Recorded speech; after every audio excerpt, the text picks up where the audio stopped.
Ayan po mga bay, ito sa ating unang dive, dalawang manitis, ayan o. At sana madalawa. Yun mga bay, isa lang ating tinamaan, sayang. Ayun, isda masarap sa prito itong manitis o timbuhan. Ito sa ating next dive, sa Maral kaagad, ayan o. Medyo may kalabuan yung ating spot sa ngayon mga bay, pero napakarami pong isdang assorted yung napapana natin. Ayan, automatic to reload tayo at may nakita tayong tinatawag sa puyo nito na kipot. Ayan po, pamain sa buhay-buhay.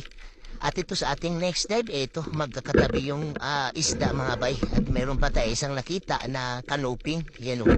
Yung nakadalawang isda tayo dito sa ating dive na to mga bay. Itong kanuping at danggit. At ito sa ating next dive, kanuping ulit. Yan, magkakasunod talaga yung mga assorted sa spot na to mga bay.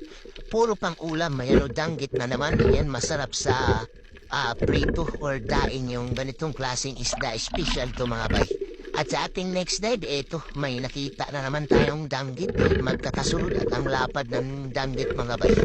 Yan o, medyo may kalabuan lang pero ang daming isda. At sa ating next dive naman, ito, mang-ito, ang tinatawag dito sa amin. Pero hindi natin to kukunin mga bay. Ito yung kukunin natin. Itong tinatawag sa aming talagbago. Yan, ang lapad ng talagbago pagka maliwanag yung buwan.